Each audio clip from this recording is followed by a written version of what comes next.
அன்பு குழந்தையே, நீ வியக்கும் சந்தோஷ செய்தி ஒன்று உன்னை வந்து சேரும். பெரும் மகிழ்ச்சி காத்திருக்கின்றது. உனக்கு துன்பம் கொடுத்த யாரும் இப்போது நிம்மதியாக இல்லை தெரியுமா? அதுவே உனக்கு பெரும் மகிழ்ச்சி தானே. உன்னை எவ்வளவு இன்னல்களுக்கு ஆளாக்கினார்கள், உன்னை எவ்வளவு துன்பத்திற்கு ஆளாக்கினார்கள். எல்லோருமே இப்போது என்ன பண்ணி கொண்டிருக்கின்றார்கள் தெரியுமா?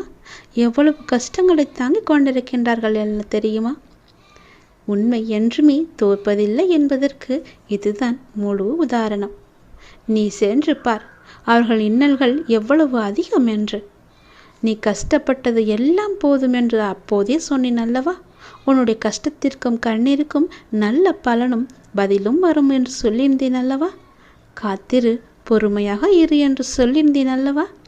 உன்னுடைய காத்திருப்பு வீணாகவில்லை. நீ என் மீது வைத்த நம்பிக்கையும்